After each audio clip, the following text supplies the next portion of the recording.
Motorcycle वरून माझ्या मागे लागले सर्जराव. एमे तू मला काय शी ग्रेडची फिल्म सांगालीस तिकडची स्टोरी का गंडवालीस मला इथं तू? गंडवायला नाही, खरं सांगते, 4 मवाली मागे लागले. मी खरं तर त्यांना चुकवत निघाले होते, पण त्यांनी घातली गाडीमध्ये आणि हुज्जत घालायला लागले. ते पोलीस होते म्हणे. मग काय, मी कसं ओळखणार हे पोलीस आहेत म्हणून? आता पोलीस म्हटल्यावर हवालदाराचा ड्रेस हवा की नाही, चांगली खॅकी पॅन्ट, पांढरा शर्ट, टोपी, काय बी नाही सर्जराव. त्याला आपल्याला काडीची बी अक्कल नाही. आंतरराष्ट्रीय स्तरावर सुद्धा तुम्ही सिद्ध करून आलेला. तसं नाही सर्जराव. इमे तुला साधा तिकडचा पोलीस ओळखता आला नाही. मला सांगा कसं ओळखणार? एकाचं बी पोट सुटलेलं नव्हतं.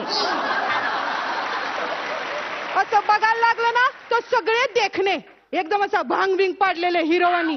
आणि सर्जराव बोलणं तरी इतकं बिन की कुणी ओळखून दाखवावा हा पोलीस आहे म्हणून. अगं मग काय झालं पुढं? मग काय त्यांनी फाडल्या पटापटा 15-20 पावत्या.